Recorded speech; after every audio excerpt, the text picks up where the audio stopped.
Hey everyone. So I just wanted to talk real quick about sunscreens. Summer's coming up and I know a lot of people are going to start wearing them. There's two different types of sunscreens. The first is mineral sunscreen and the second is chemical sunscreen. And EWG, they kind of fight against the government to help protect us against all this stuff that's unregulated. So they suggest that we use mineral sunscreen, which is made out of zinc oxide or titanium dioxide. They do say that they prefer the zinc oxide because it very minimally penetrates the skin. And whereas the chemical sunscreens penetrate the skin and they also break down in the presence of sunlight, which is ironic, and form free radicals that are released into the air. So the difference between mineral sunscreen and chemical sunscreen is mineral sunscreen actually forms a barrier on your skin, like a physical barrier, and is more effective at blocking the UVA rays. Where the chemical sunscreen is actually penetrated into your skin and all those chemicals are disrupting hormones in your body and causing havoc.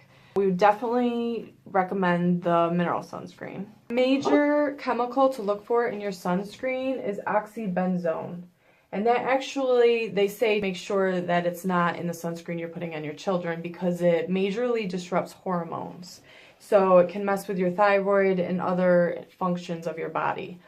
That is actually, ironically, in Neutrogena, which there's a lot of articles out there that say that Neutrogena is the #1 sunscreen to avoid, and it is in most sunscreens, actually, chemical sunscreens. So you really have to watch out for that ingredient.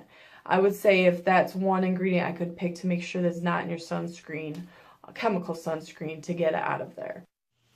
And if you're watching my video and you're wondering why they just don't make mineral sunscreen, it's all about money, folks. It always comes down to money. What's cheaper and what will people buy? Cheaper stuff. So there it is.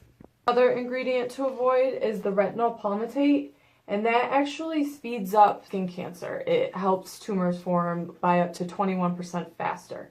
So this is not something that should definitely be in sunscreen. It really shouldn't be in any types of creams that you're putting on your body and going outside in the sun because it speeds it up so fast. So this is actually in this as well. So this is what we would consider a chemical sunscreen. And then of course I have what we would all really want is a mineral sunscreen.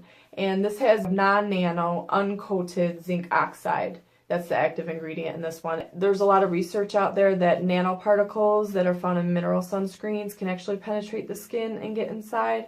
So they say to get non-nanoparticle zinc oxide. So this is non-nano. Other inactive ingredients are all organic, and there's nothing of concern in, of course, what I have.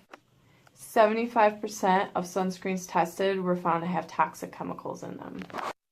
So make sure you look for sunscreen that has zinc oxide in it. And get rid of the retinol palmitate.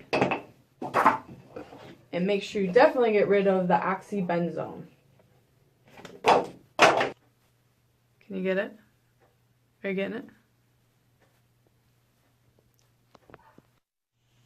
And we also have a sunscreen stick.